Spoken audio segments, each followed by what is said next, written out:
Hello dear learners.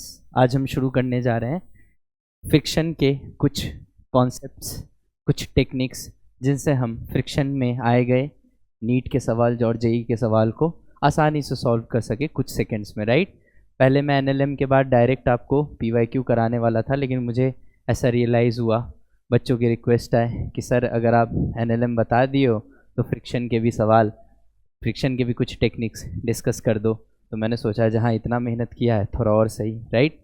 तो आज बेटा अभी की क्लास में हम ये डिस्कस करने जाएंगे कि फ्रिक्शन में अगर कनेक्टेड बॉडीज़ के सवाल आए, जो कि बहुत कॉमन है ना, नीट में जेई में बहुत कॉमन है ये ट्रेंड, ठीक है।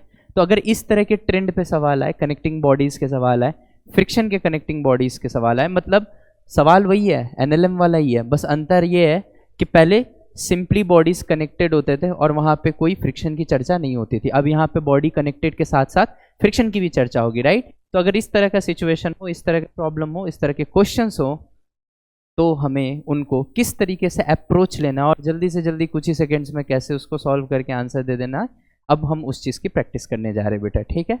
पहले थोड़ा सा फ्रिक्शन में समझने से पहले फ्रिक्शन के बारे में कुछ जान लेते, फ्रिक्शन के कुछ क्वेश्चंस देख लेते, राइट। फ्रिक्शन के क्वेश्चंस होते कैसे हैं, फ्रिक्शन क्या होता है, थोड़ा सा पहले हम एक ब्रीफ स्ट्रक्चर समझ लेते हैं फ्रिक्शन का, राइट। तो बहुत आसान है बेटा, बिल्कुल घबराने की जरूरत नहीं है, मैं तो सीधा बोलता हूँ। फ्रिक्शन का फॉर्मूला देखो बेटा, फ्रिक्शन मैं बहुत समराइज वे में समझा रहा हूँ। फ्रिक्शन दो तरह के होते हैं, स्टैटिक और काइनेटिक। जिन दो सरफेस के बीच में हमें फ्रिक्शन देख रहा है, अगर वो दोनों सरफेस एक दूसरे के रेस्पेक्ट में, किसी और के रेस्पेक्ट में मैं बात नहीं कर रहा हूँ, लेकिन एक दूसरे के रेस्पेक्ट में, एक दूसरे के रिलेटिव में अगर रेस्ट पे है, अगर एक दूसरे के लिए रेस्ट पे है, इसका मतलब है कि उनके बीच में लगने वाला फ्रिक्शन स्टैटिक इन नेचर है। वहीं अगर दो सरफेस एक दूसरे पे, एक दूसरे के रेस्पेक्ट में मूव कर रहे हैं, तो वहाँ जो फ्रिक्शन है बेटा वो काइनेटिक फ्रिक्शन है। बहुत सिंपल एंड क्लियर सा फंडा है। और एक बात जो बहुत इंपॉर्टेंट है वो क्या है, ध्यान से सुनिएगा। काइनेटिक फ्रिक्शन की वैल्यू कांस्टेंट होती है, राइट। काइनेटिक फ्रिक्शन जहां आए, बिना दिमाग लगाए सीधा बोलना है कि फ्रिक्शन की जो वैल्यू होगी वो म्यू एन होगी। काइनेटिक फ्रिक्शन लगती कब है वो मैंने आपको समझा दिया, जब भी दो ऑब्जेक्ट्स एक दूसरे के रेस्पेक्ट में चल रहे होंगे। बाकियों के रेफरेंस की बात नहीं कर रहा हूं, लेकिन अगर एक दूसरे के लिए चल रहे होंगे, मतलब किसी एक पे जाके बैठ जाओ और अगर एक पे बैठ के दूसरा चलता हुआ दिख रहा है, या तो ऊपर वाले पे जाके बैठ जाओ या नीचे वाले पे जाके बैठ जाओ, दो बॉडी है उनके सरफेस इन कॉन्टैक्ट है, किसी एक पे जाके बैठ जाओ, अगर पहले से कोई दूसरा चलता हुआ दिखाई दे रहा है तो समझ जाना कि फ्रिक्शन इनके बीच में जो आएगा वो काइनेटिक होगा। और अगर एक दूसरे के लिए रुके हुए, बाकी किसी तीसरे के लिए क्या हो रहा है उससे मतलब नहीं है, लेकिन एक दूसरे का जो सरफेस इन कांटेक्ट है वो अगर एक दूसरे के रेस्पेक्ट में रेस्ट पे है, तो उनके बीच में फ्रिक्शन बेटा स्टैटिक होगा। काइनेटिक फ्रिक्शन क्या होगा अभी बताया आपको, काइनेटिक फ्रिक्शन में सीधा आपको म्यू एन बोलना है, ठीक है। काइनेटिक फ्रिक्शन की वैल्यू कांस्टेंट होती है और वो म्यू एन के बराबर होती है। लेकिन वहीं अगर हम स्टैटिक फ्रिक्शन की बात करें बेटा, तो स्टैटिक फ्रिक्शन म्यू एन होती है, लेकिन वो स्टैटिक फ्रिक्शन की मैक्सिमम वैल्यू होती है, ठीक है। स्टैटिक फ्रिक्शन बेटा सेल्फ एडजस्टिंग होता है, कहने का मतलब जितने की जरूरत है उतना ही लगता है, जरूरी नहीं है। अगर काम मान लो कि स्टैटिक फ्रिक्शन की मैक्सिमम वैल्यू 100 न्यूटन है और काम मेरा 50 न्यूटन से चल रहा है, तो मैं 100 नहीं लगाऊंगा, मैं 50 ही लगाऊंगा। मतलब मैं ये कहूंगा कि अगर फ्रिक्शन स्टैटिक है तो वो 0 से म्यू एन के बीच में कुछ भी हो सकता है, लेकिन अगर वो है, अगर बॉडी दोनों एक दूसरे के रेस्पेक्ट में चल पड़े हैं, तो फिर उनके बीच का जो फ्रिक्शन होगा वो काइनेटिक ही होगा और वो स्टैटिक के मैक्सिमम वैल्यू के बराबर होता है और वो कांस्टेंट होता है। हालांकि थोड़ा सा अंतर होता है बेटा, थोड़ा सा अंतर होता है, लेकिन हमारे सिलेबस में हम उस अंतर को नेग्लेक्ट करके चलते हैं। जब डिटेल थ्योरी होती है तो उसमें मैं बच्चों को बताता हूँ कि जो कोफिशिएंट ऑफ स्टैटिक फ्रिक्शन है और काइनेटिक फ्रिक्शन है उसमें थोड़ा सा अंतर होता है, और म्यू एस जो है यानी स्टैटिक वाला म्यू के यानी काइनेटिक वाला से थोड़ा सा ज़्यादा होता है, ठीक है। लेकिन अभी उस अंतर को हम नेग्लेक्ट करके चल रहे हैं बेटा, प्रॉब्लम्स के लिए, न्यूमेरिकल पॉइंट ऑफ व्यूज के लिए हम उस अंतर को नेग्लेक्ट करके चल रहे हैं। मतलब मैं तो ये बोलूँगा कि अगर फ्रिक्शन स्टैटिक है, समराइज कर रहा हूँ बेटा एक लाइन में, ध्यान से सुनना, मैं तो ये बोलूँगा अगर फ्रिक्शन स्टैटिक है मतलब बॉडीज एक दूसरे पे रेस्ट पे हैं, तो फ्रिक्शन 0 से लेके म्यू एन के बीच में कुछ भी हो सकता है, मैक्सिमम वैल्यू म्यू एन है ना। अगर जरूरत उससे कम की है, म्यू एन से कम की है, तो उतना ही लग के रह जाएगा, मैक्सिमम तक जाने की आवश्यकता नहीं है। मतलब स्टैटिक फ्रिक्शन का केस है तो सीधे फटाक से फ्रिक्शन म्यू एन नहीं बोलना है, एक बार संभल जाना है। संभल क्या जाना है? सतर्क हो जाना है। सतर्क क्यों होना है? कि भैया स्टैटिक फ्रिक्शन है, जरूरी नहीं है कि म्यू एन ही हो सकता है 0 से म्यू एन के बीच का कुछ भी हो सकता है, अकॉर्डिंग टू द रिक्वायरमेंट, है ना।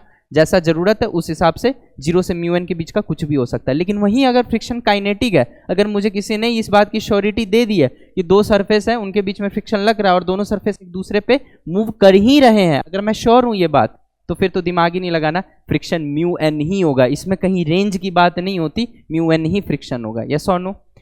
अब ध्यान से देखिए बेटा, फ्रिक्शन की वैल्यू फिलहाल मैं यहाँ म्यू एन लिख देता हूँ, ठीक है। अगर काइनेटिक होगी तो म्यू एन, बिना दिमाग लगाए। लेकिन अगर स्टैटिक होगी तो स्टैटिक फ्रिक्शन तो जीरो से म्यू एन के बीच का कुछ भी हो सकता है। म्यू एन भी हो सकता है, 0 भी हो सकता है, या 0 से म्यू एन के बीच का कोई भी वैल्यू हो सकता है, अकॉर्डिंग टू द रिक्वायरमेंट। जितने की जरूरत है फ्रिक्शन की उतना लगेगा, है ना। याद रखिएगा, स्टैटिक फ्रिक्शन तब लगता है जब दो सरफेस रेस्ट पे हो एक दूसरे के लिए, और काइनेटिक तब लगता है जब दोनों मोशन पे। हालांकि यहाँ पे म्यू के और यहाँ म्यू एस आना चाहिए बेटा, लेकिन न्यूमेरिकल पॉइंट ऑफ व्यू से जनरली 99% केसेस में हम म्यू एस और म्यू के को बराबर मान लेते हैं, राइट। तो ये आ गया आपका फ्रिक्शन का कॉन्सेप्ट। बहुत बेसिक कॉन्सेप्ट है, बहुत प्रिसाइज मैनर में मैंने डिस्कस कर दिया, ठीक है। अब आते हैं बेटा क्वेश्चंस पे, ठीक है। कनेक्टेड बॉडीज हैं, फ्रिक्शन का केस है, घबराने की कोई आवश्यकता नहीं है, बहुत बेसिक से चलेंगे। और 2-3 मिनट बाद मैं आपको कुछ ऐसा टेक्निक बताऊंगा कि आंसर भी आपके आने लग जाएंगे फटाफट, राइट। सबसे पहले तो इस क्वेश्चन को देखिए बेटा। सर ये क्वेश्चन तो आपने एनएलएम में करा रखा है, बस यहाँ M2 और M1 था, यहाँ 2M और M है। बेटा ध्यान से देख, जब मैंने इस सवाल को एनएलएम में कराया था तो वहाँ पे ये जो ग्राउंड है जिस पे ये M ब्लॉक रखा हुआ है, उस समय वो M2 था। खैर जो भी था, जो ये ग्राउंड है जिस पे ब्लॉक रखा हुआ है वो ग्राउंड फ्रिक्शनलेस था बेटा, मतलब वहाँ पे कोई फ्रिक्शन की वैल्यू नहीं थी। लेकिन यहाँ पे फ्रिक्शन है, और अगर यहाँ फ्रिक्शन है तो निसंदेह पीछे की तरफ एक फोर्स लग रहा होगा जिसको कहेंगे अपन फ्रिक्शन फोर्स, है ना बेटा। फ्रिक्शन फोर्स तो लगेगा। सर पीछे ही क्यों लग रहा होगा, आगे क्यों नहीं लग रहा होगा? बेटा सिंपल सी बात है, फ्रिक्शन की टेंडेंसी होती है रिलेटिव मोशन को अपोज करना। ध्यान से सुनिएगा बेटा, मेरे एक एक शब्द पे गौर करिएगा। मैंने रिलेटिव मोशन बोला है, मैंने मोशन नहीं बोला है ना। दोनों में बहुत अंतर होता है। फ्रिक्शन जरूरी नहीं है कि मोशन को हमेशा अपोज करे, कभी कभी आपको मोशन को सपोर्ट करते हुए भी फ्रिक्शन दिख सकता है, ठीक है। लेकिन फ्रिक्शन रिलेटिव मोशन को जरूर अपोज करेगा। सर इन दोनों शब्दों में अंतर क्या है? बेटा रिलेटिव मोशन का मतलब होता है एक दूसरे के तुलना में, एक दूसरे के रेस्पेक्ट में। मतलब अगर कोई आगे जाना चाह रहा है तो उस पर पीछे लगेगा, कोई पीछे जाना चाह रहा है तो उस पर आगे लगेगा। समझ में आया? तो कहने का तात्पर्य यह है, एक एग्जाम्पल दे देता हूं, आशा करता हूं कि आप एग्जाम्पल से समझ जाएंगे। मान लीजिए बेटा एक फ्रिज है, रेफ्रिजरेटर आप सबके घर में होगा, और उसके ऊपर कोई गुलदस्ता रखा हुआ है, राइट। तो कई बार हम आलसवश, अगर हमें फ्रिज को खसका के इधर से उधर रखना है तो हम फोर्स गुलदस्ते पे नहीं लगाते, हम फ्रिज पे लगाते हैं। तो फ्रिज पे जब हम फोर्स लगाते हैं तो फ्रिज तो खसकता ही है, साथ साथ उसके ऊपर जो रखा हुआ गुलदस्ता है वो भी फ्रिज के साथ खसकता है, राइट। थोड़ा संभाल के खसकाना है, ऐसा नहीं कि गिर के फूट जाए, वरना मम्मी नहीं छोड़ेगी, ठीक है। तो ध्यान से अगर थोड़ा हम फ्रिज को खसकाएं तो फ्रिज के साथ गुलदस्ता भी अपने आप खसकता है। अब अगर आप फिजिक्स के स्टूडेंट हैं तो आप ये चीज़ सोच सकते हैं कि बिना किसी चीज़ पे फोर्स लगाए उसका स्टेट ऑफ मोशन नहीं बदल सकता है। मतलब सीधा सीधा बात है कि सर मैं फोर्स तो फ्रिज पे लगा रहा था, एक्सेलरेशन फ्रिज पे आना चाहिए था, ये गुलदस्ता अपने आप क्यों चलने लग गया? ये सोचने वाली बात है ना। एक्चुअली बेटा गुलदस्ता चला नहीं है, उसे चलाया गया है। जब फ्रिज पे आप फोर्स लगा रहे थे तो फ्रिज एक्सेलरेट हुआ और गुलदस्ता वहीं का वहीं रुका रहना चाहिए था, इनर्शिया की वजह से। वो रुका रहता भी कब? जब गुलदस्ते के सरफेस और फ्रिज के सरफेस के बीच में कोई फ्रिक्शन नहीं होता। सपोज करिए कि हमारे फ्रिज का सरफेस एकदम चिकना हो, इसलिए आप कभी नोटिस करिएगा कि फ्रिज का जो ऊपरी सरफेस होता है वो थोड़ा रफ बनाया जाता है, ठीक है। आप छू के देखिएगा, आपको फील होगा ये चीज़, ठीक है। तो अगर वो एकदम चिकना होता तो आपका फ्रिज निकल जाता, गुलदस्ता वहीं का वहीं गिर जाता, ठीक है। लेकिन अभी क्या हो रहा है, क्योंकि वो सरफेस रफ है इसीलिए गुलदस्ते और फ्रिज के सरफेस के बीच में फ्रिक्शन है। अब जब आपका फ्रिज आगे जा रहा है तो वो गुलदस्ता को बोल रहा है तू भी मेरे साथ चल। क्यों? क्योंकि गुलदस्ता की टेंडेंसी है वहीं रुके रहने की। तो जो पीछे ही रहना चाहता है उस पर फ्रिक्शन आगे, और जो आगे जा रहा है यानी फ्रिज, उस पर फ्रिक्शन पीछे। तो यहाँ पे अगर ध्यान से देखिए तो यहाँ पे जो फ्रिक्शन है गुलदस्ता और फ्रिज के बीच का, वो गुलदस्ता को रोकना नहीं चाह रहा है। इनफैक्ट गुलदस्ता तो रुका रहना चाहता था, इनर्शिया के वजह से, उसको चलाने वाला ही फ्रिक्शन है। यस और नो? तो यहाँ पे आपको एक क्लैरिटी आई होगी कि भाई फ्रिक्शन हमेशा आपके मोशन को अपोज नहीं करता है, हाँ आपके रिलेटिव मोशन को अपोज जरूर करता है। रिलेटिव मोशन का मतलब अब हम सिर्फ गुलदस्ते के सरफेस और फ्रिज के सरफेस पे फोकस करते हैं। तो फ्रिज का सरफेस जाना चाह रहा था आगे, तो उस पर फ्रिक्शन रहा पीछे, और गुलदस्ता का सरफेस कहीं ना कहीं पीछे ही ठहर जाना चाहता था, लेकिन उस पर फ्रिक्शन आगे, जिसके वजह से गुलदस्ता फ्रिज के साथ चला, है कि नहीं? तो रिलेटिव मोशन को फ्रिक्शन ओपोज करता है ना, मोशन को ओपोज करता है, डायरेक्ट कहना गलत होगा, एक दूसरे के तुलना में मोशन को ओपोज करता है। अगर तुम पीछे रह जाना चाहोगे तो तुम पे आगे लगेंगे, और तुम आगे बढ़ना चाहोगे तो तुम पे पीछे लग जाएंगे, है ना? मतलब सिंपल सी बात है, तुम जो करना चाहोगे हम उसका ओपोज कर देंगे, सिंपल सी बात है। अब ध्यान से देखिए, यहाँ पे ध्यान से देखिए बेटा, ठीक है? आशा करता हूँ आपको एक फ्रिक्शन का एक बैकग्राउंड आपका डेवलप हो गया होगा। ध्यान से देखिए, अब अगर मैं इस बॉडी को छोड़ दूं तो इस पे ग्रेविटी नीचे है, ग्रेविटी की वजह से ये बॉडी नीचे जाना चाहेगा। अब धागा कनेक्टेड है, धागे से मास कनेक्टेड है, तो ये मास आगे जाना चाहेगा। अभी अभी बताया, जो आगे जाना चाह रहा है उस पर पीछे, और जो जमीन है, अगर हमसे कोई पूछ दे कि जमीन पे फ्रिक्शन किधर लग रहा होगा, तो ब्लॉक आगे जाना चाह रहा है तो उस पर पीछे, और जमीन पीछे रह जाता, जमीन थोड़ी चलने लग जाता है, जमीन रह जाता, लेकिन फ्रिक्शन इस पे किधर लगेगा? जमीन पे लगेगा आगे, ठीक है? जो पीछे रह जाता या रहना चाहता है उस पे फ्रिक्शन आगे, और जो आगे जा रहा है उस पे फ्रिक्शन पीछे, ठीक है? तो खैर हमें तो ब्लॉक पे कंसंट्रेट करना है ना, तो ब्लॉक पे फ्रिक्शन पीछे, ठीक है? अब आप बोलोगे सर फ्रिक्शन कितना होगा? बेटा सीधी साफ बात है, अगर बॉडी चल रहा है, एक्सेलरेशन पूछा है, बॉडी चल रहा है अगर, तो फ्रिक्शन काइनेटिक है। क्यों? क्योंकि जो दोनों सरफेस एक दूसरे के कांटेक्ट में है वो रेस्ट पे नहीं है, एक दूसरे के रेस्पेक्ट में मूव कर रहे हैं। और जैसे ही काइनेटिक फ्रिक्शन पता चला, बिना दिमाग लगाए सीधे मेरे दिमाग में स्ट्राइक किया कि फ्रिक्शन और कुछ नहीं होगा, म्यू एन होगा, जहां म्यू तो कोफिशिएंट ऑफ फ्रिक्शन है और एन है नॉर्मल फोर्स। अब सर नॉर्मल फोर्स कैसे निकाले? बेटा हमें पता है, आपको आता है, यहाँ पे नीचे की तरफ mg लग रहा है, ऊपर की तरफ टेबल का सरफेस ब्लॉक के सरफेस पे नॉर्मल लगा रहा है, और नॉर्मल की वैल्यू है mg, है ना? तो फ्रिक्शन अगर हम पूछे आपसे कि फ्रिक्शन की मान क्या है, तो फ्रिक्शन का मान हम सीधा सीधा बोल सकते हैं सर म्यू mg है ना? तो फ्रिक्शन का मान लिख देता हूँ मैं म्यू mg, राइट सर? ठीक है, समझ तो आ गया। एक्सेलरेशन बताओ ना सर, पॉइंट पे आओ ना। ठीक है, आते हैं। अब इधर बताओ बेटा, इधर फोर्स कितना है? 2 mg। बेटा कुछ कुछ चमक रहा है? जब हम एनएलएम कर रहे थे तो इधर 2 mg था, इधर 0 था। कराया मैंने सवाल, आप उस वीडियो को एक बार रिवाइज करके भी इस पे आ सकते हैं। हालांकि मैं आशा करता हूँ कि आप रेगुलर वीडियो को देख रहे हैं, इसका मतलब ये अगर 2 mg है तो इधर क्या था?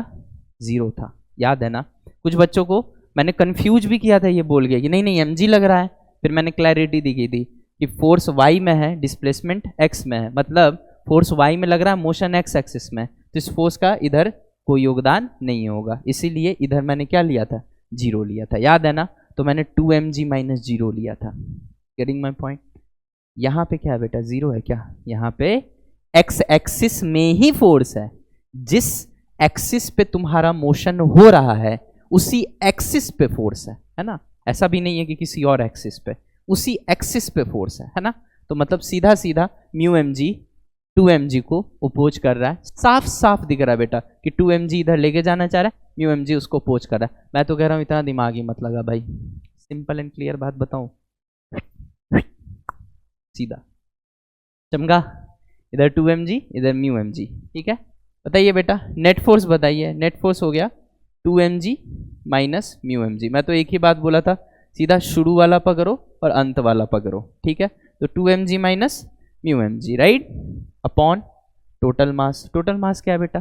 सीधा सीधा दिख रहा है, कुल मास क्या है? 2m प्लस m, क्या आ गया बेटा? 3m आ गया, है ना? तो यहाँ से आ गया हमारा एक्सेलरेशन। तो अगर हम एक्सेलरेशन निकालना चाहते हैं तो यहाँ से एक्सेलरेशन आ जाएगा बेटा, m से m कॉमन लेके काट दो अगर, तो आ जाएगा 2g minus mu G upon 3, है ना?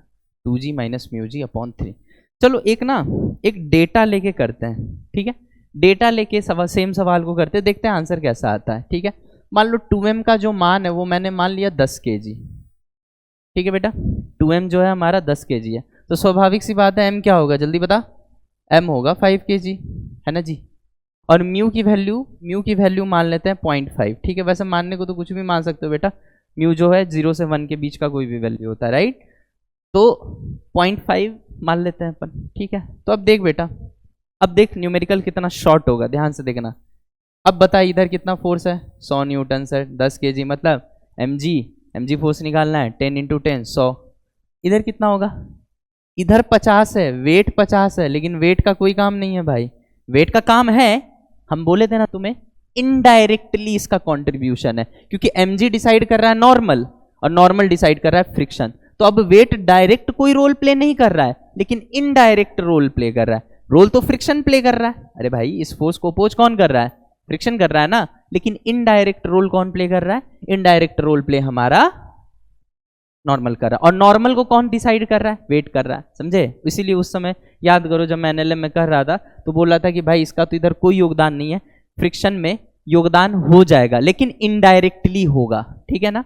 अब ध्यान से देखिए बेटा, ये 50 है, ये 0.5 है, 50 × 0.5 अगर करेंगे तो सीधा सीधा दिखता है कि 25 न्यूटन, मतलब फ्रिक्शन की वैल्यू आ जाएगी 25 न्यूटन, ठीक है। अब बेटा सीधा सीधा बात है कि इधर 100 इधर 25 है ना, इधर 100 इधर 25, नेट फोर्स बता। अरे सर क्या मजाक कर रहे हो, 75 न्यूटन होगा, 100 - 25 है ना।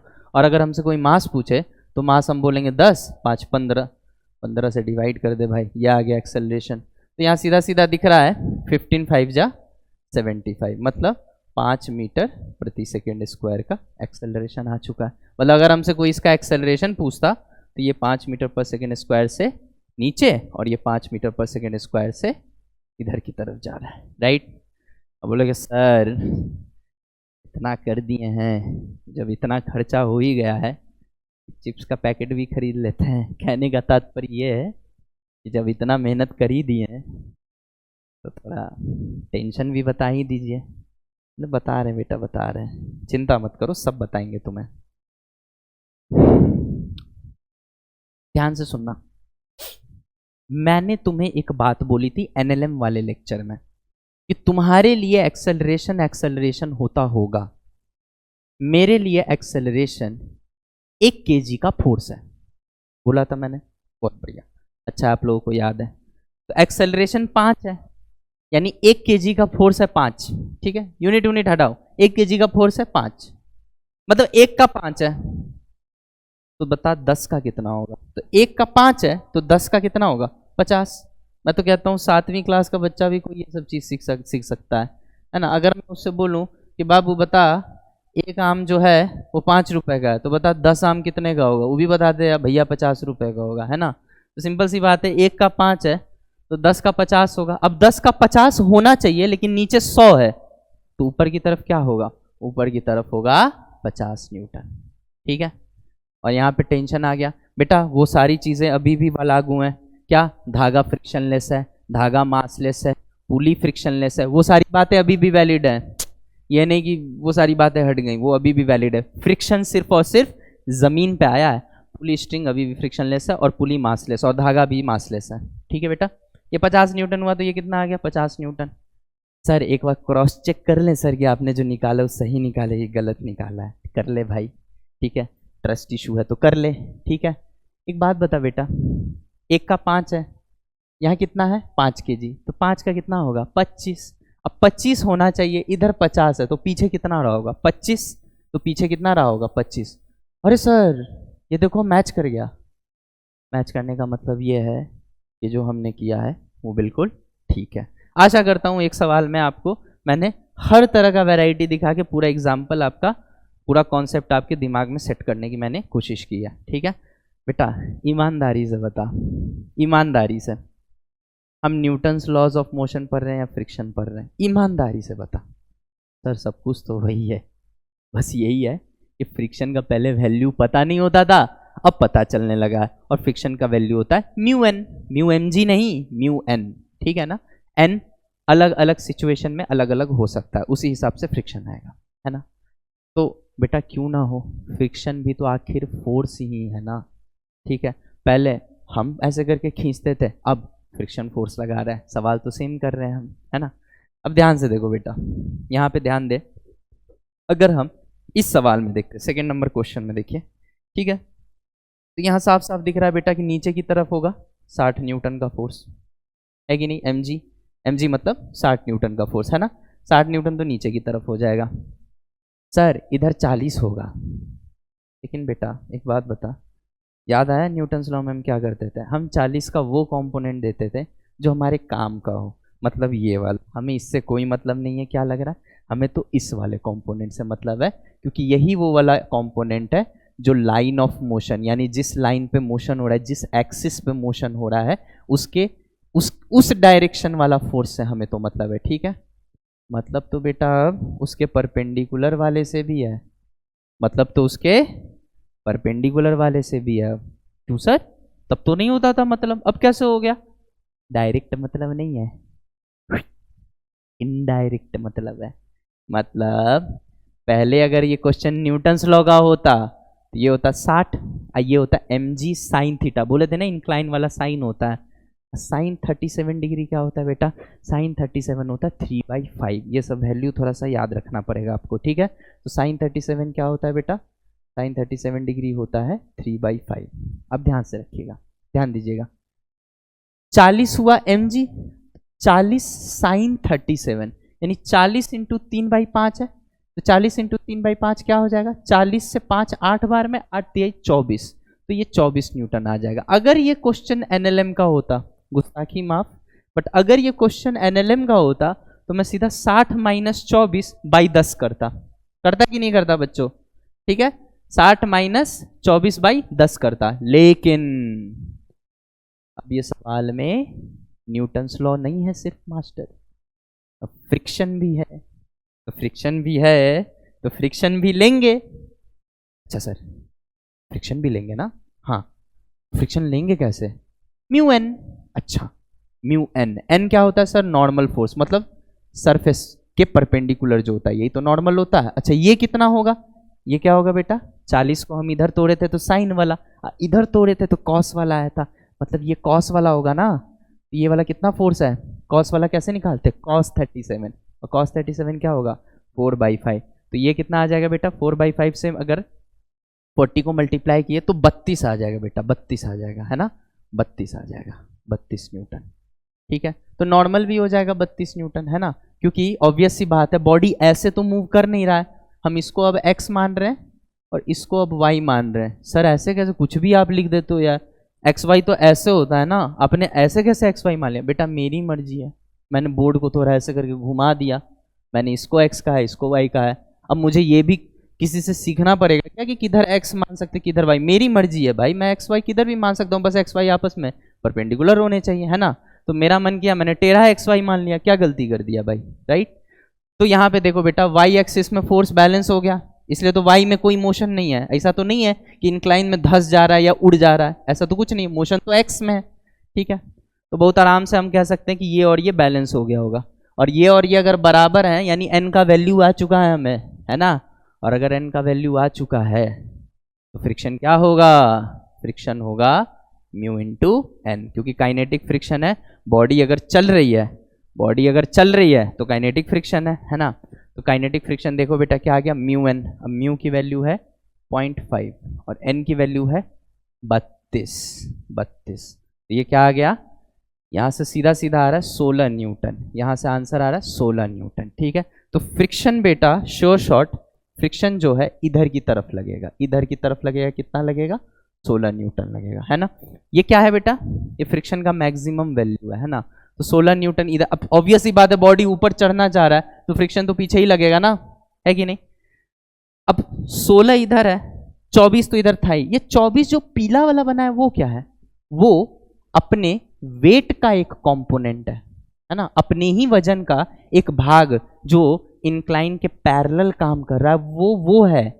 अगर ये फ्रिक्शन का सवाल ना होके एनएलएम का भी सवाल होता ना बेटा, तो भी ये पीला वाला तो आता ही आता, है ना, लेकिन ये जो हरा वाला है ये क्या है बेटा, ये म्यू एन है, ये फ्रिक्शन है, ये जो 16 न्यूटन है ये क्या है, ये फ्रिक्शन है, जो कैसे आया है, म्यू एन करने से आया है। एन कैसे आया है, 32 न्यूटन अभी दिखाया, एन 32 न्यूटन है, म्यू से मल्टीप्लाई करके फ्रिक्शन आ गया, ये फ्रिक्शन है। ठीक है, तो ये क्यों आया, ये हरा वाला जो फोर्स आया है ये क्यों आया है, ये आया है फ्रिक्शन के वजह से। अगर फ्रिक्शन नहीं होता तो ये हरा वाला नहीं होता, और ये हरा वाला इसलिए है क्योंकि फ्रिक्शन है। ठीक, आशा करता हूं आपको समझ में आ गया होगा। अब ये 24 और ये 16 है। अब बताओ बेटा 24 प्लस 16 कितना होता है? तो 40 न्यूटन होता है। मतलब पीछे की तरफ काम कर रहा है 40 न्यूटन। कुल मिला के अगर हम देखें तो पीछे की तरफ कितना काम कर रहा है बच्चों, बताओ? 40 न्यूटन। और फोर्स तो फोर्स होता है ना, उसमें क्या भेदभाव है? चाहे अपना वेट का ही एक कंपोनेंट हो, चाहे फ्रिक्शन हो, दोनों मिला के नीचे लग रहा है, पीछे की तरफ लग रहा है 40, और आगे की तरफ इधर क्या लग रहा है 60। अगर यहाँ 60 है और यहाँ 40 है तो सिंपल सी बात है सर, इधर 60 है इधर 40 है। और अगर हम एक्सेलरेशन आपसे पूछे तो 60 माइनस 40 20। याद है ना बेटा? एक्सेलरेशन क्या बताए थे? सीधा शुरू वाला और अंत वाला, है ना? तो 60 माइनस 40, सीधा करो ना, 60 40, है ना? इसको सीधा करो, इधर 60 दिखेगा इधर 40 दिखेगा। ये वाला डायरेक्ट पार्टिसिपेट नहीं कर रहा है, ये नीला वाला 32 डायरेक्ट पार्टिसिपेट नहीं कर रहा है, इनडायरेक्टली पार्टिसिपेट कर रहा है, क्योंकि ये डिसाइड कर रहा है नॉर्मल और नॉर्मल डिसाइड कर रहा है फ्रिक्शन, है ना? डायरेक्ट इसका कोई रोल नहीं होता है। अगर डायरेक्ट रोल होता तो न्यूटन्स लॉ में भी होता ना, और न्यूटन्स लॉ में रोल नहीं था तो यहाँ भी नहीं है। हाँ, लेकिन इसका खेल देखो, डायरेक्ट काम नहीं कर रहा है, लेकिन इनडायरेक्ट फ्रिक्शन को यही वाला डिसाइड कर रहा है कि वो कितना होगा, है ना? क्योंकि ये डिसाइड करता है नॉर्मल और नॉर्मल डिसाइड करता है फ्रिक्शन। आशा करते हैं कि आपको क्लैरिटी आ गई होगी। अब इधर बेटा 40 इधर 60, 60 माइनस 40 20, और बाई टोटल मास कितना हो गया बेटा 10। तो यहाँ से एक्सेलरेशन आ गया 2 मीटर पर सेकेंड स्क्वायर, है ना? अब जल्दी से बेटा फटाफट लिख दो जरा, 2 मीटर पर सेकेंड स्क्वायर का क्या तात्पर्य निकला? इधर 2 मीटर पर सेकेंड स्क्वायर नीचे की तरफ, और इधर 2 मीटर पर सेकेंड स्क्वायर ऊपर की तरफ, है ना जी? सर वापस से बोलूं या आप समझ गए? समझ गए? टेंशन ना, टेंशन जो सबसे ज्यादा टेंशन देता था आज के बाद अब कभी टेंशन नहीं देगा, है ना? कुछ नहीं करना, तुम्हारे लिए एक्सेलरेशन होगा, मेरे लिए एक्सेलरेशन 1 kg पे फोर्स है। अब 1 kg पे फोर्स है 2, तो 6 kg पे फोर्स कितना हो जाएगा 12, है ना? और 60 नीचे है, कुल 12 होना चाहिए, तो बताओ ऊपर कितना होगा? तो 60 में से 12 घटा दो बेटा तो आ जाएगा, मतलब ये होना चाहिए 48 न्यूटन, है ना? तो यहाँ पे टेंशन कितना आ जाएगा बेटा? 48 न्यूटन आ जाएगा। Got it? पूरी पीएचडी कराएं बेटा, कहने के लिए ट्रिक सीरीज है, लेकिन ट्रिक के साथ साथ हम कोशिश कर रहे हैं कि हम मिनिमम टाइम में तुम्हारे सारे कॉन्सेप्ट्स क्लियर कर दे, राइट? अब 48 बोला सर अभी नहीं हमको सेटिस्फैक्शन मिला है, क्रॉस चेक करके दिखाओ कि तुमने जो ये तमाशा रचा है वो सही भी है या गलत है। ने बोला रुको भैया वो भी कर देते हैं, आप लोग आका हैं हमारे जैसा, हुक्म दे। 1 kg का 2 है तो 4 kg का 8 होना चाहिए, और 48 है और 8 होना चाहिए, तो पीछे 40 होगा। सर गलत हो गया, पीछे तो 24 है। सिर्फ 24 नहीं है, 24 के साथ साथ हरा वाला देख 16 भी है, और कुल मिला के 40 है। मतलब जो कुछ भी पढ़ा वो बिल्कुल ठीक है। समझ में आ गया ये वाला प्रॉब्लम? अब बेटा ये वाला प्रॉब्लम है, मैं आशा करूंगा कि आप लोग स्क्रीन पॉज करके एक बार ये सवाल बनाइए, ठीक है? एक बार स्क्रीन पॉज करके आप लोग ये सवाल बनाइए, ठीक है? लेकिन चलो कोई नहीं, स्क्रीन पॉज करके बनाइए, बाकी मैं तो बताऊंगा ही। ध्यान से देखिए बेटा, इन क्वेश्चनों से जिनको आप पहली बार देख के आप डर जाते थे कि कैसे अप्रोच ले और भयंकर सा दिख रहा है, अब उन सवालों को आप लाइट की स्पीड से सॉल्व कर सकते हैं। ध्यान से देखिए बेटा, यहाँ पे ध्यान से देखें, ध्यान से देखें बेटा। मेरा जो मकसद है ना इन क्लासेस को लेने का, मेरा मकसद ये है कि जो एक वहम बस गया है ना बच्चों के दिमाग में, लोगों के दिमाग में ना एक वहम बस गया है कि फिजिक्स बड़ा टफ सब्जेक्ट है। मैं आपको आश्वासन दे रहा हूँ इस बात का कि आप अगर मेरे पूरे सीरीज को फॉलो कर लो और पूरे मेरे सोचने के तरीके को फॉलो कर लो, तो फिजिक्स से आसान सब्जेक्ट आपको कोई भी नहीं लगेगा, ठीक है? फिजिक्स को इजी नहीं इजीएस्ट बनाने का संकल्प है बेटा, ठीक है? तो आप इस चीज़ को बस फॉलो करिए, इस सीरीज को फॉलो करिए, आपको खुद दिख जाएगा कि जिन चीज़ों में आप बहुत डरते थे, सहमते थे, उसको आप ऐसे सॉल्व कर रहे हैं, राइट? अब ध्यान से देखिए बेटा, इतने देर मैंने टाइम बर्बाद कर लिया, आशा करता हूँ आपका इतने देर में आंसर आ गया होगा। ध्यान से देखिए, चलिए मैं शुरू कर रहा हूँ, ठीक है? आशा कर रहा हूँ कि आप जो शीशे के उस पार बैठे हुए लोग हैं, शीशा मतलब स्क्रीन के उस पार बैठे हुए लोग हैं, वो हमारे साथ चिल्ला रहे हो कि आंसर क्या आएगा, ठीक है? जैसे ऑफलाइन में हमारे बच्चे चिल्लाते हैं, वैसे आप भी आंसर चिल्ला रहे होंगे, है ना। चलिए ध्यान से देखिए बेटा, ये 6 kg है, नीचे की तरफ फोर्स लग रहा है 60 न्यूटन और इधर लग रहा है बेटा 20 न्यूटन। ध्यान से देखिएगा बच्चों, ये 60 न्यूटन इधर लग रहा है और 20 न्यूटन इधर लग रहा है, राइट। बहुत बढ़िया। mg इधर लग रहा है, क्या इस mg का कोई योगदान है? नहीं, क्योंकि फोर्स जो लग रहा है 20 न्यूटन वो लग रहा है y में और मोशन जो हो रहा है वो हो रहा है x में, तो कोई योगदान नहीं है। मतलब इसका इस डायरेक्शन में होना ना होना बराबर है, इसलिए जीरो ले सकता था। और याद करो न्यूटन लॉ में मैं इसको जीरो लिया भी था, सिर्फ इसको पकड़ के इसके सीधा किया आंसर लिखता था, राइट। लेकिन सर डायरेक्ट तो जीरो है कोई भी फोर्स का, इनफैक्ट कोई भी वेक्टर का अगर 90 डिग्री पे कंपोनेंट ले, मान लो ये फोर्स है, वेक्टर है, उसका 90 डिग्री पे यहाँ कंपोनेंट ले, तो क्या कहोगे? एफ कॉस 90 ही कहोगे ना। बताओ एफ कॉस 90 क्या आ रहा है? जीरो, इसीलिए जीरो इफेक्ट लेते हैं। समझ में आ रहा है कि नहीं? लेकिन देखो डायरेक्ट नहीं रोल प्ले कर रहा है, इनडायरेक्ट रोल प्ले कर रहा है। महाभारत का शकुनी है बेटा, डायरेक्ट नहीं आता है युद्ध में, इनडायरेक्ट आता है, ठीक है। और शकुनी को हम कृष्ण बनाएंगे। कृष्ण भगवान भी डायरेक्ट नहीं आए थे, इनडायरेक्ट आए थे, है कि नहीं। चलिए, तो अब आपके लिए फ्रिक्शन शकुनी है कि कृष्ण है, वो कमेंट सेक्शन में आप बता दीजिएगा, ठीक है। अब ध्यान से देखिए बेटा, नीचे की तरफ फोर्स क्या है बेटा, जल्दी बताओ। नीचे की तरफ फोर्स है 20 न्यूटन। सर कोई काम का नहीं है, क्यों टाइम पास कर रहे हो खामखा? बेटा फ्रिक्शन के पॉइंट ऑफ व्यू से तो काम का है ही, लिखने में पैसा थोड़ी लग रहा है, लिखने दो ना। एन की वैल्यू है 20 न्यूटन, ठीक।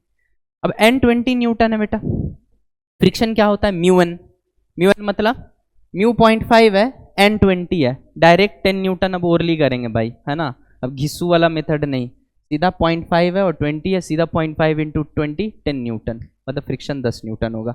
अच्छा ध्यान से देखिए, 60 इधर खींच रहा है, 60 इधर खींच रहा है, 60 इधर खींच रहा है और उसको 20 ओपोज कर रहा है। 60 इधर खींच रहा है, उसको 20 ओपोज कर रहा है, तो बता फ्रिक्शन किधर लगेगा? ऑब्वियस सी बात है कि ये सिस्टम इधर की तरफ जाना चाहेगा, मतलब फ्रिक्शन इस पे इधर लगेगा, है कि नहीं। और फ्रिक्शन अगर इधर लगेगा, इसका तात्पर्य ये है कि यहाँ पे आने वाला फ्रिक्शन और कुछ नहीं 10 न्यूटन है ना। अब एक्सेलरेशन बता दीजिए बेटा। अब यहाँ पे सुन ध्यान से, ये एक बहुत अट्रैक्टिव पॉइंट है, इसलिए मैंने 4 क्वेश्चन में बेटा सारी वैरायटी कवर कर ली। इनडायरेक्टली देखा जाए तो ये बहुत अट्रैक्टिव पॉइंट है, ध्यान से देखना। अपन को तो आदत है सीधे शुरू वाला देखें और अंत वाला देखें। सीधा बच्चा बोलेगा सर हमको आपका ट्रिक याद है, 60 माइनस 20 40, अब 40 बाई टोटल मास 10, 4 मीटर पर सेकेंड स्क्वायर एक्सेलरेशन होगा, और आंसर सही नहीं होगा। तो बच्चा सब क्या कहता है? अरे सर जो है ट्रिक ही गलत पढ़ाते हैं। अरे बेटा थोड़ा सा ध्यान दे लेता, यहाँ पे 60 इधर है, 20 उसका ओपोज भी कर रहा है, लेकिन उस 20 को छुप छुप के कोई सपोर्ट कर रहा है, वो 10 है, समझे। मतलब 60 इधर ले जाना चाह रहा है, 20 उसका ओपोज कर रहा है, लेकिन ये 10 शकुनी है, पीछे से 20 को सपोर्ट कर रहा है। आपने सुना होगा ना कि दुश्मन का दुश्मन दोस्त होता है। देखो ये 60 का 20 भी दुश्मन है और 10 भी दुश्मन है, क्योंकि 60 इधर ले जाना चाह रहा है, अब 20 और 10 दोनों उधर ले जाना चाह रहा है, ठीक है। फिजिक्स को समझो, तुम फिजिक्स इक्वेशन समझते हो, इक्वेशन नहीं है फिजिक्स, उसको समझो, उसको फील करो कि उसका एक एक फोर्स का क्या एप्लीकेशन है, उसका क्या पर्पस है, इस बात पे ध्यान दीजिए बेटा। समझिए, ये 60 इसको इधर लेके जाना चाह रहा है और 20 और 10 दोनों अपोज कर रहा है, तो ये दोनों तो हाथ मिला लेगा कि भाई एक काम करते हैं, इंडिया है, हम पाकिस्तान, तुम चाइना, एक काम करते हैं हम पाकिस्तान चाइना दोनों मिल जाते हैं, अब मिल के इंडिया को बर्बाद करने का कोशिश करेंगे। लेकिन वो भूल गए हैं कि इंडिया अकेले दोनों का बाप है। समझ में आया ना? तो बस वही चीज़ है, यहाँ पे ध्यान से देखिए बेटा, यहाँ 60 न्यूटन है, यहाँ पे 10 है, यहाँ पे 20 है, ये 10-20 दोनों अपोज कर रहा है। Getting my point? अब एक्सेलरेशन बोल, अब 60 माइनस 20 नहीं करेंगे, 60 माइनस 30 करेंगे। समझ में आया? तो 60 माइनस 30, यह आ गया हमारा नेट फोर्स अपॉन टोटल मास कितना बेटा? 6 2 8 2 10। डिवाइड कर दिए। बताइए 30/10 क्या हो गया? सीधे आ गया आंसर 3 मीटर प्रति सेकेंड स्क्वायर। एक्सेलरेशन की वैल्यू आ चुकी है 3 मीटर पर सेकेंड स्क्वायर। ठीक है सर, मजा आ गया, बहुत बढ़िया, समझ भी आ गया सर, एकदम फील आ गई सर। अब आगे क्या सर? हम बोले कि आप समझ गए, हम समझ गए बेटा। तुम्हारी मन की बात, तुम्हारी मन की व्यथा हमसे बेहतर कौन समझेगा?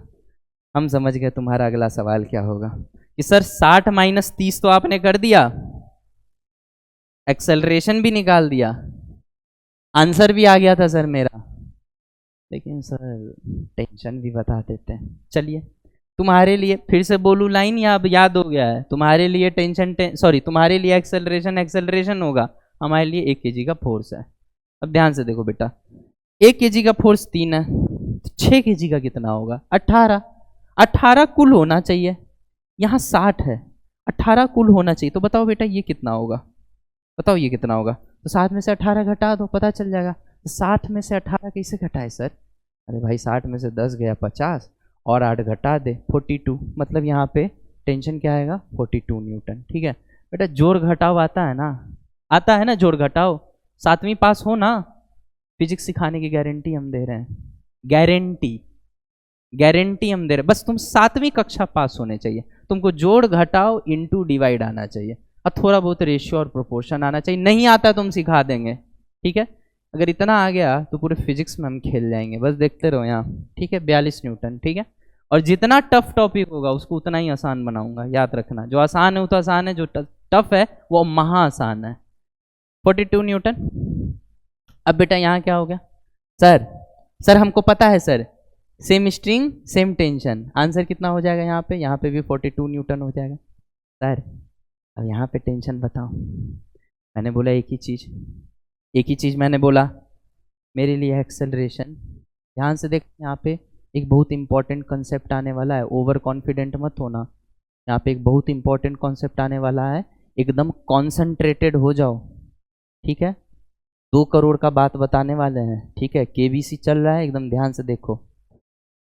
सर हमको पता है एक्सेलरेशन क्या होता है, 1 kg पे फोर्स होता है सर, तो 1 kg पे फोर्स है 3, तो 2 kg पे होगा 6, तो 42 में से 6 घटाएंगे ना सर, तो ये 36 आ जाएगा सर। बहुत बढ़िया बेटा। सर आप जब भी बहुत बढ़िया बोलते हैं ना, हमको लगता है कुछ गलती कर दिए क्या। चलो देख लेंगे, हमें तो क्रॉस चेक करने आता ही है, देख लेते हैं। तो बेटा अगर ये 36 है तो यहाँ भी टेंशन 36 न्यूटन आएगा। हाँ सर। अच्छा 1 kg का 3 है, 1 का 3 है, तो 2 का बता कितना होगा? 2 का 6 हो जाएगा सर। और 36 में से 6 घटाएंगे तो 30 आना चाहिए। सर गलती हो गया सर ट्रिक फेल सर आपका ट्रिक फेल हो गया सर। यहाँ 30 आ रहा है जबकि 20 आना चाहिए था, गलत हो गया सर, गलत। सर आप गलत पढ़ा दिए हैं। ध्यान से देखो, ये दोनों मैच नहीं कर रहा है, तो तुमको ये तो हिंट लग गया ना बेटा कि कुछ ना कुछ हम गलती किए हैं, ठीक है?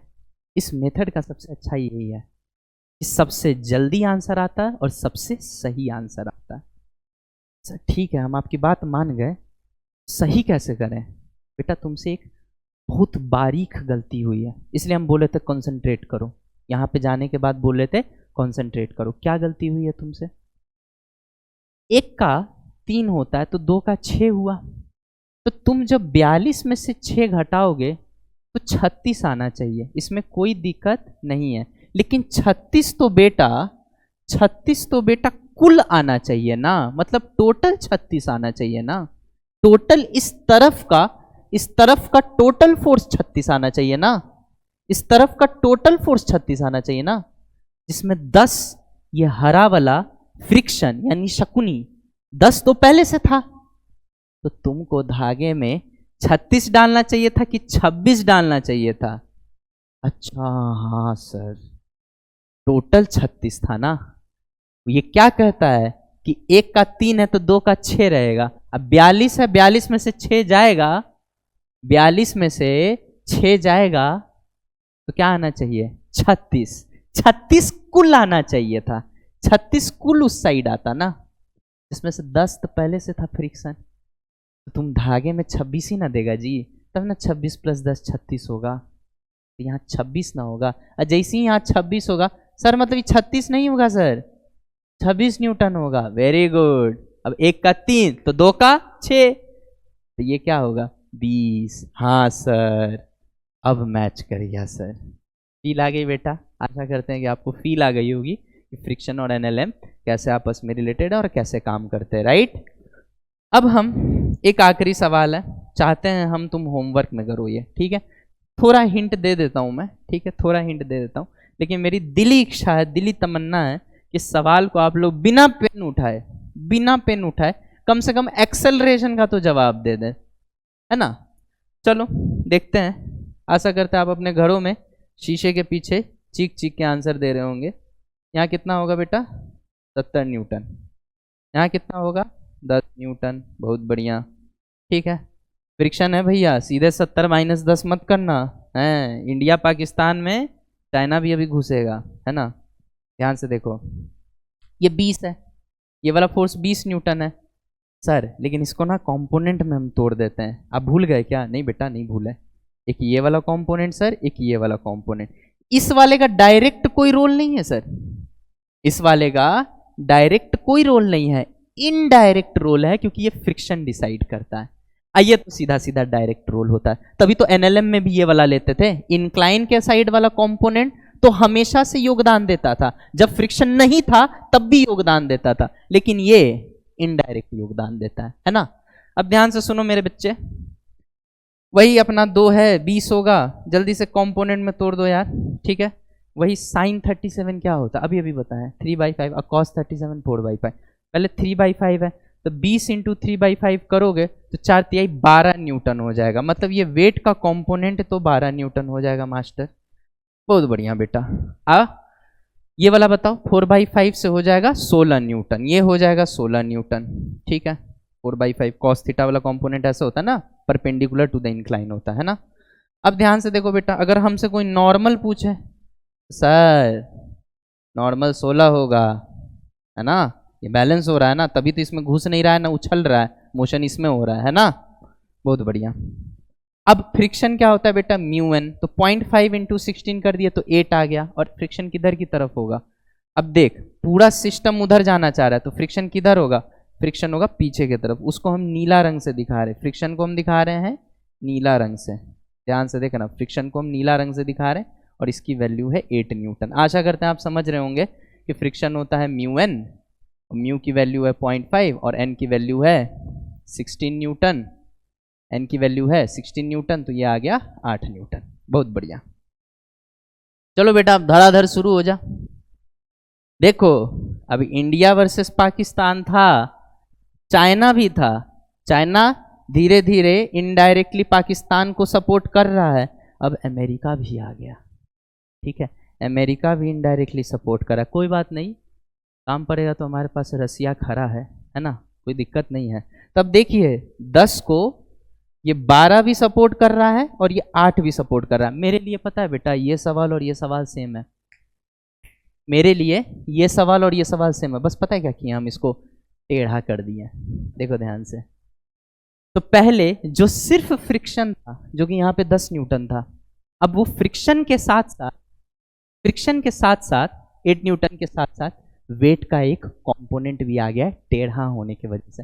मतलब तुमको नहीं लग रहा है इस क्वेश्चन को मिक्स कर दो तो ये क्वेश्चन बन जा रहा है। देखो कॉन्सेप्ट को, इस क्वेश्चन को मिक्स कर दो तो ये आ जाता है। इन लोगों को कुछ नहीं करने आता है, हम तुमको एक राज की बात बताते हैं, लेकिन इसको राज ही रहने देना। फिजिक्स के जो लोग क्वेश्चन सेट करते हैं ना, महानुभाव लोग, समझ रहे हो ना हम किन की बात कर रहे हैं, उनको कुछ नहीं करने आता है। तुम्हारे लिए ये अलग अलग सवाल है, हमारे लिए हम एक ही चीज़ पढ़ रहे हैं आज भी, न्यूटन्स लॉ। हमारे सोचने के तरीके को समझो। वो खाली क्या करते हैं, डिजाइन चेंज कर देते हैं। पूरा फिजिक्स में दिखाऊंगा मैं, कॉन्सेप्ट सब कुछ सेम है, खाली डिजाइन चेंज कर देंगे और तुमको लगे नया सवाल नया सवाल नया सवाल। इसलिए तुमको फिजिक्स में कॉन्फिडेंस नहीं आता है, क्योंकि तुम फिजिक्स को रटते हो। अगर फिजिक्स को समझे होते तो तुमको कॉन्फिडेंस आ जाता, ठीक है। फिर कितने भी प्रॉब्लम दे, कैसे भी प्रॉब्लम दे, तुम खट से करोगे। ध्यान से देखो, इधर टाइम को ना बर्बाद करते हुए, इधर 70 इधर 10, 12 8 20 इसको सपोर्ट कर रहा है, तो बेटा नेट फोर्स क्या हो गया 70 माइनस 70 इधर, 70 इधर लग रहा है, इधर ले जाना चाह रहा है, और ये 20 और 10 इधर ले जाना चाह रहा है, ये 20 और ये 10 इधर ले जाना चाह रहा है, तो 70 इधर और 30 इधर, 12 8 20 10 30, 30 इधर, तो नेट फोर्स हो गया बेटा 70 माइनस 30 अपॉन कुल मास बताइए, 7 दूनी 9 1 10, ठीक है ना, तो 10 से डिवाइड कर दिया, यहाँ से आ गया एक्सेलरेशन यानी त्वरण, 70 माइनस 30 40, 40 बाई 10 4 मीटर पर सेकेंड स्क्वायर। हाँ सर मजा आ गया सर, आज मजा आ गया, 4 मीटर पर सेकेंड स्क्वायर आ गया सर। सर अब फिर से बोले सर कि आप समझ रहे हो, समझ रहे हैं बच्चा, 4 मीटर पर सेकेंड स्क्वायर से ये नीचे जा रहा है, 4 मीटर पर सेकेंड स्क्वायर से ये ऊपर जा रहा है, क्योंकि सब धागा से कनेक्टेड है, तो एक्सेलरेशन जो भी होगा सेम ही होगा सब में, है ना। 4 मीटर पर सेकेंड स्क्वायर से ये ऊपर, ये ऊपर, ये इधर, देखिए भारत मिल के, भारत जो है अकेले ही तीनों को खींच लिया है कि नहीं, विश्व गुरु ना है हम लोग। ध्यान से देखो, 70 इधर और इधर का फोर्स हमें पता है, सब कुछ एक्सेलरेशन वगैरह आ गया। अब चलते हैं टेंशन की ओर। बता बेटा 1 का 4 है तो 7 का कितना होगा, तो सर 7 का होगा 28, 7 चौके 28 होता है सर, ठीक है 28 होना चाहिए, इधर 70 है, तो बताओ इधर विपरीत में कितना चाहिए होगा, तो सर 1 मिनट हमको लग गया सर, दिमाग लग गया, 70 में से 28 घटा देंगे, घटा दे, तो 70 में से पहले 20 घटा तो कितना आया 50, अब 50 में से और 8 घटा तो आया 42, सर 42 न्यूटन सर, ठीक है, सेम स्ट्रिंग सेम टेंशन, यहाँ तक 42 न्यूटन रहेगा। अब वो वाला गलती नहीं ना करोगे कि सीधे घटा के धागा में दे दिए, कुल है जो घटा के आता है वो कुल फोर्स है ना। अब ध्यान से देखिए 1 का 4 है तो 2 का 8 होगा, और 2 का 8 होते ही पता है बच्चा क्या करता है, 42 में से 8 घटाओ, 42 में से 8 घटाएगा तो क्या आ जाएगा 34, तो सीधे यहाँ लिखेगा 34, और 34 लिखते ही गलत, क्योंकि उसको ये समझना चाहिए था कि इस साइड का, इस पट्टी का कुल 34 है, इस तरफ का कुल 34 न्यूटन आना चाहिए, है कि नहीं, कुल 34 न्यूटन आना चाहिए। 20 तो पहले से है, 20 तो पहले से है, और कुल 34 आना चाहिए, तो बता धागे में कितना फोर्स, 14 न्यूटन सर, ठीक है 14 न्यूटन। हमने फिर से बोला था 1 का 4, तो 1 का 4 घटा 10 न्यूटन, सर मजा आ गया सर, ये दोनों मैच कर गया, इसका मतलब जो भी किया है बिल्कुल परफेक्ट है, समझ में आ गया। आशा करते हैं बेटा तुमको ये सारी चीज़ें समझ में आ गई होगी, ठीक है। अगर कहीं भी कन्फ्यूजन है तो एक बार और लेक्चर को देख लेंगे तो क्लियर हो जाएगा, ठीक। कहीं भी कन्फ्यूजन आया करे एक बार और सुन लो, क्योंकि बेटा ये चीज़ हो सकता है नया हो आपके लिए, आपको समझ सब कुछ आ गया होगा, लॉजिक भी क्लियर हो गया होगा कि कैसे चीज़ें चलती हैं, बस एक बार आपको कुछ नहीं करना है, एक बार और एक बार 2 बार देखना है ना, 2 4 10 सवाल प्रैक्टिस कर लेना, यही मेथड से, उसके बाद तो देखो तुम मास्टर ब्लास्टर नहीं बन गया तो क्या नाम से। अब ध्यान से देखो बेटा, अब हम कुछ हमारे प्यारे प्यारे नीट के सवाल को डिस्कस कर लेते हैं, PYQs को डिस्कस कर लेते हैं, ठीक है। चलिए बेटा ध्यान से देखिए, देखो बेटा, in the diagram shown the normal reaction force between 2 kg and 1 kg, consider the surface to be smooth. भैया स्मूथ है, स्मूथ का मतलब फ्रिक्शन 0, अरे सर तो NLM का सवाल हो गया, हाँ तो ही है, ठीक है। कह रहा है कि इन दोनों के बीच का फोर्स बताना है, ठीक है बेटा। याद है ऐसा सवाल हमने किया है, नहीं सर नहीं किया है, झूठ बोल रहे हैं आप, किया है बेटा। अंतर ये था कि वहाँ ब्लॉक्स के बीच में धागा था तो टेंशन होता था, यहाँ ब्लॉक्स के बीच में नॉर्मल है, बाकी सब कुछ सेम चल रहा है, गॉट इट। तो कुछ नहीं करना है, आपको एफर्ट करना है खुद से, हम आपको हिंट दे देते हैं, ठीक है। आप खुद से करिएगा बेटा, क्योंकि हमें इस बात का पूर्ण विश्वास है कि हम इतना आपको समझा दिए कि आपको कोई सवाल अब डराएगा नहीं, ठीक। 3 2 5 1 6 है, इसका हो गया नीचे की तरफ, ऐसे तो 60 न्यूटन होगा, लेकिन 60 न्यूटन का इधर वाला कॉम्पोनेंट देखेंगे ना तो आ जाएगा 60 sin 30 यानी 30 न्यूटन। इधर वाला दिमाग लगाने का ही जरूरत नहीं, क्योंकि फ्रिक्शन भी नहीं है, तो डायरेक्ट रोल तो होता नहीं है, इनडायरेक्ट रोल भी नहीं होगा, है कि नहीं जी। तो इनडायरेक्ट रोल भी नहीं होगा, जिस वजह हम सीधा सीधा ये कंक्लूजन दे सकते हैं कि सर ये होगा 30, ठीक। अभी हमको पता है क्या दिख रहा है, हमको एक 6 kg का ब्लॉक दिख रहा है, समझना हम क्या कहना चाह रहे हैं। ठीक, ये इंक्लाइन है, ध्यान से देख बेटा, ये इंक्लाइन है, ये इंक्लाइन है, ये 60 न्यूटन इधर है ऊपर की तरफ, क्वेश्चन में पहले से दे रखा है, और वेट का इधर वाला कंपोनेंट कितना है, वेट का इधर वाला कंपोनेंट है 30 न्यूटन, और प्लस 18 न्यूटन और है इधर। ठीक है, तो ध्यान से देखिए 60 प्लस 18, सॉरी 30 प्लस 18 48 है, मतलब नीचे 48 है ऊपर 60 है। नीचे 48 कैसे हुआ समझ में आया? एक तो अपना वजन का जो ये भाग है कंपोनेंट है वो तो है ही है, प्लस 18 कोई दबा भी रहा है, तो 30 प्लस 18 नीचे हो गया 48, और ऊपर से ऊपर की तरफ कितना लग रहा है 60, तो 60 माइनस 48 कुल कितने हो गए 12 न्यूटन का फोर्स हो गया। अब 12 न्यूटन, 3 2 5 1 6, 6 से डिवाइड कर देंगे, एक्सेलरेशन आ जाएगा ना बेटा? हाँ मास्टर साहब एक्सेलरेशन आ जाएगा। ठीक है, पूछा क्या है तुमसे, यहाँ पे नॉर्मल पूछा है ना कि 1 kg और 2 kg के बीच में क्या लगेगा। अब तू खुद बता 1 kg को चलाने वाला कौन है? 1 kg को चलाने वाला नॉर्मल ही तो है। 1 kg को कौन चला रहा है? नॉर्मल ही तो चला रहा है। अब देखो यहाँ पे ध्यान से, 1 kg को अलग से देख लो, ये नॉर्मल है, ये 10 न्यूटन इसका होता, लेकिन ये 10 साइन 30 है, मतलब 5 न्यूटन, और 18 न्यूटन तो है ही सही है ना, और एक्सेलरेशन ऊपर है 2 मीटर पर सेकेंड स्क्वायर का। ठीक है, तो यहाँ पे कुछ नहीं करना, 18 5 23, ये 5 न्यूटन कैसा है समझ में आया जी?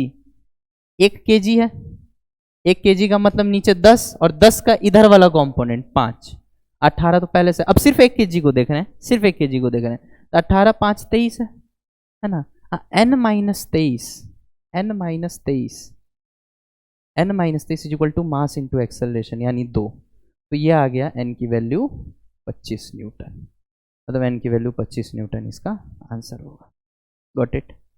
अब अगला PYQ देख लेते हैं। देखिए भैया, ओ हो, देखो बेटा, ये 60, ये 40, बताइए जल्दी, 60 में से 40 गया 20, 20 बाई 10 2, मतलब एक्सेलरेशन आ चुका, बिना पेन उठाए सीधे आंसर।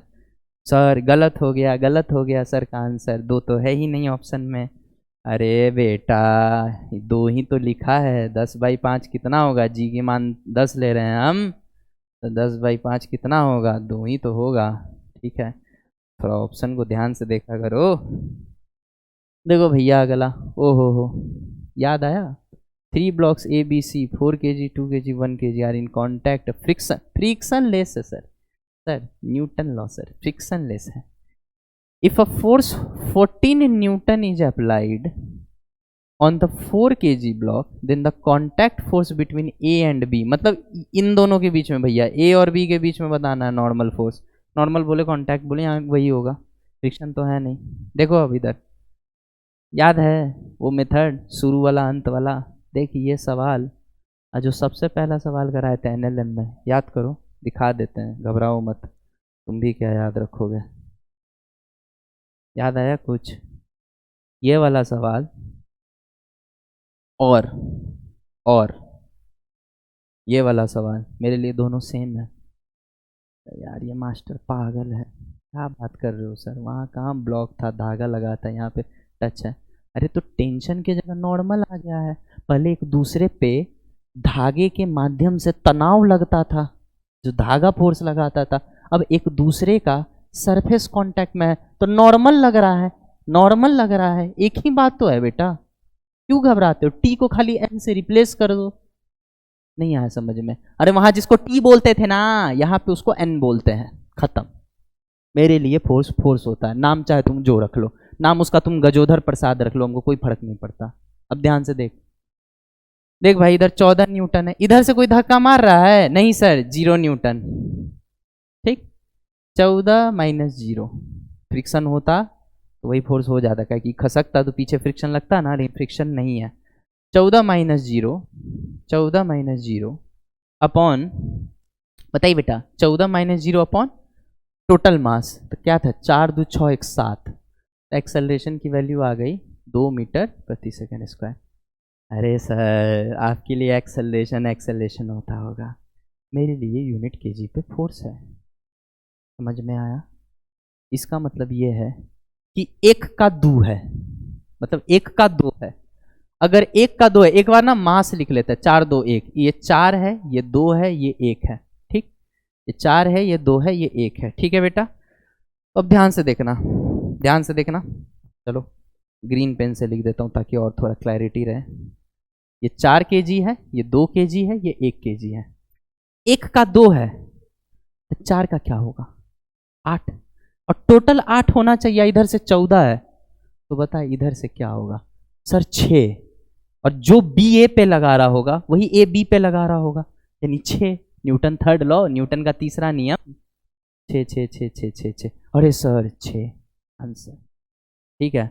आप बेटा 100% इसमें पहले यहाँ पे एक का एफ बी डी बनाइएगा, फिर लिखिएगा। हम तो अभी भी वही कर रहे हैं, यही काम हम धागे वाले प्रॉब्लम में भी किए थे, यही काम हम यहाँ भी कर रहे हैं, खाली टेंशन का नाम बदल के नॉर्मल रख दिए हम। नहीं समझ में आया? अरे 1 का 2 है ना, तो 4 का 8 हो गया, और 14 है, और 8 कुल होना चाहिए, तो इधर से कितना होगा 6, यानी बी ए पे फोर्स लगा रहा है 6, तो ए बी पे फोर्स लगाएगा 6, यानी ए बी के बीच का जो म्यूचुअल कॉन्टैक्ट फोर्स है वो 6 न्यूटन होगा, आंसर। अगला बताइए जरा, भैया कह रहा है M1 M2 M3 तीनों सेम है, तो बे M1 काहे लिखते हो भाई, कंफ्यूज करने के लिए, काहे के लिए बेवकूफ़ बना, सीधा MM लिखो ना यार। ठीक है भैया, बोला फ्रिक्शन है sir, sir friction problem, sir friction problem, कोई दिक्कत नहीं है बेटा। अच्छा इस पे फोर्स कितना लग रहा होगा फ्रिक्शन का, म्यू एम जी, इस पे भी कितना लग रहा होगा म्यू एम जी, तो दोनों को दो काहे मान रहे हो, एक साथ इमेजिन कर लो, सिखाए तो है तुमको ये मेथड, एक साथ मान लो, पीछे क्या लग रहा होगा 2 म्यू एम जी, नहीं लग रहा होगा, एक साथ क्या लग रहा होगा 2 म्यू एम जी, इधर क्या लग रहा होगा जल्दी बता, इधर लग रहा होगा एम जी, एग्रीड और नॉट, इधर एम जी, इधर 2 म्यू एम जी, ठीक है, समझ में आया? एक्सेलरेशन बता सीधे, क्या पूछा है तुमसे बाय द वे, एक्सेलरेशन ही पूछा होगा, देखने से तो लग रहा है वही, string passing with the mass m1 है, हाँ, अरे यार काहे इतना, हाँ इतना बकवास करता है ना। डाउनवर्ड एक्सेलरेशन पूछ रहा है भैया का कि ये कितने से नीचे जाएंगे, अच्छा ये जिस एक्सेलरेशन से नीचे जाएंगे उसी से ये दाएं जाएंगे, भैया कुछ भी नहीं है, ध्यान से देखिए, M G minus 2 M mu है, सर अब तो ये सब सवाल मजाक लगता है हमको, ठीक है, upon total mass M M M 3m, ठीक है, ये हमको सीधा सीधा दिख रहा है, m से m कट गया, g को कॉमन ले ले तो सीधा सीधा दिख रहा है g माइन, या कॉमन मतलब ऐसे ही आ जाएगा, g minus 2 mu G upon 3, कौन सा ऑप्शन है, अच्छा लगता कॉमन लिया है, ले ले वे जी को कॉमन, 1 माइनस 2 म्यू अपॉन 3, देखो तो पे कौन सा ऑप्शन मिल रहा है, जी 1 माइनस 2 म्यू अपॉन 3, लो आंसर आ गया, ठीक है। तो इस तरीके से बेटा आपकी स्पीड को हम कहीं फोल्ड्स बढ़ाने की कोशिश कर रहे हैं, और आशा करेंगे इस सीरीज़ के कंप्लीट होते होते तक आपकी स्पीड कई गुना बढ़ जाए, और थैंक यू सो मच अपना कीमती समय मुझे देने के लिए। मेहनत करिए बेटा, पढ़ाई करिए, माँ बाप का नाम रोशन करिए, अपने गुरुजनों का नाम रोशन करिए, देश का नाम रोशन करिए। That's all for today, thank you so much.